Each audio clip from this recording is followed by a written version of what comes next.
Laporan praktikum mata kuliah agroklimatologi yang diampu oleh Ibu Salmiati, MPD, PhD.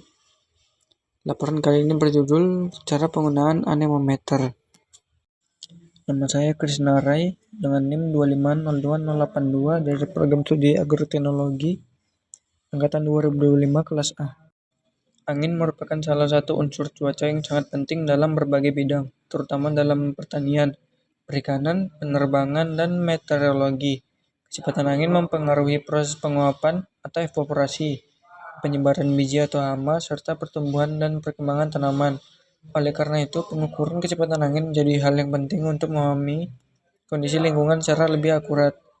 Anemometer adalah alat yang digunakan untuk mengukur kecepatan angin dalam kegiatan praktikum.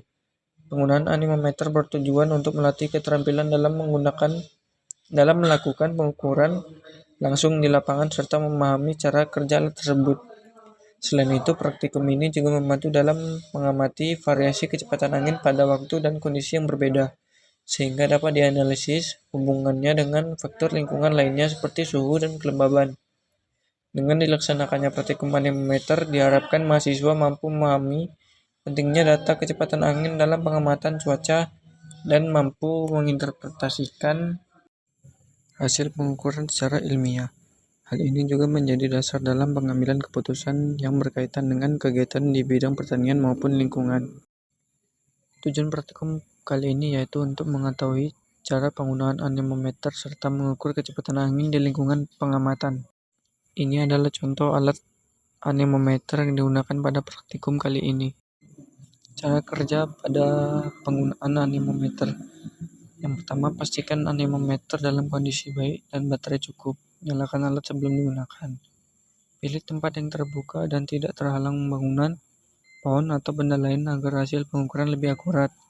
Pegang atau pasang anemometer pada posisi tegak dan sejajar dengan arah datangnya angin.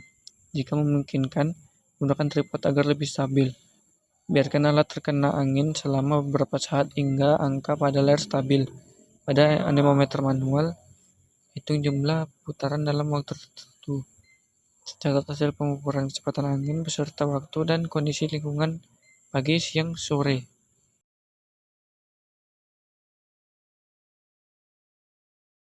Dan ini adalah tabel hasil pengamatan selama 7 hari berturut-turut. Pada umumnya, kecepatan angin pada pagi hari cenderung lebih rendah karena pemanasan permukaan bumi masih belum maksimal. Memasuki siang hari, intensitas radiasi matahari meningkat sehingga menyebabkan perbedaan tekanan udara yang lebih besar. Akibatnya kecepatan angin juga meningkat, sementara pada sore hari, kecepatan angin bisa menurun kembali atau tetap tinggi tergantung kondisi lingkungan sekitar.